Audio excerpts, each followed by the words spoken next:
Bem, pessoal, vamos analisar essa movimentação no dia de hoje, quarta-feira, 14 de junho, que é dia da declaração do comitê do Fed sobre uma eventual pausa no rally de aumento da taxa básica de juros.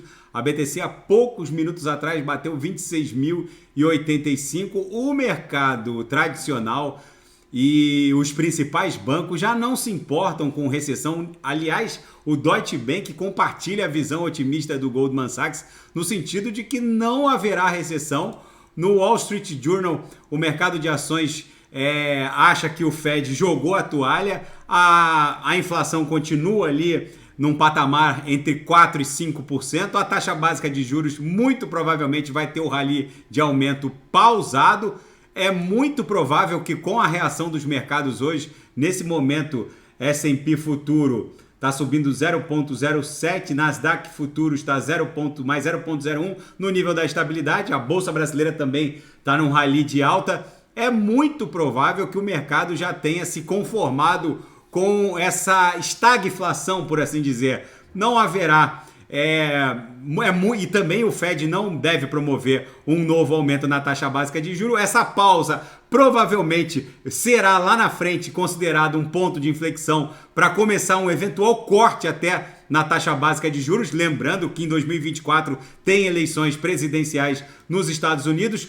O setor imobiliário norte-americano começa a apresentar rachaduras. Isso muito provavelmente vai impor uma operação de resgate ao estilo do Silicon Valley Bank 2 pelo Fed, e já que tem muito banco de médio e pequeno porte exposto a dívidas imobiliárias comerciais, a volta do trabalho pós-pandêmico acabou não surtindo demanda sobre os imóveis comerciais, até que as grandes cidades mudem os seus planos diretores para que esses edifícios todos possam ser convertidos em grandes unidades residenciais. O que a gente vai ver aí é um crash nesse setor de financiamento de imóveis comerciais e provavelmente o balanço do Banco Central norte-americano será novamente inflado. A BTC namorando os 26 mil dólares, há poucos minutos atrás a gente bateu 26.085.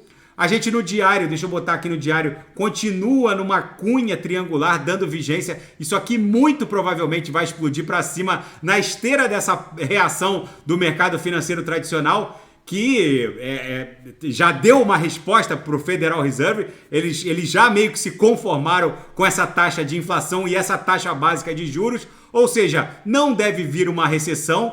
O que deve acontecer agora, já depois de toda essa investida contra a criptografia, é um efeito rebote, já que os tribunais agora, mais do que nunca, estão pressionados para decidir todos os conflitos envolvendo os reguladores norte-americanos e a SEC, e é muito provável que nesse efeito rebote a BTC starte essa onda 5 em direção a 36 mil. Daqui a pouco eu volto, vou fazer Solana, TRX, AVAX, e quem quiser sugerir, é só colocar nas mensagens abaixo. Grande abraço, até daqui a pouco.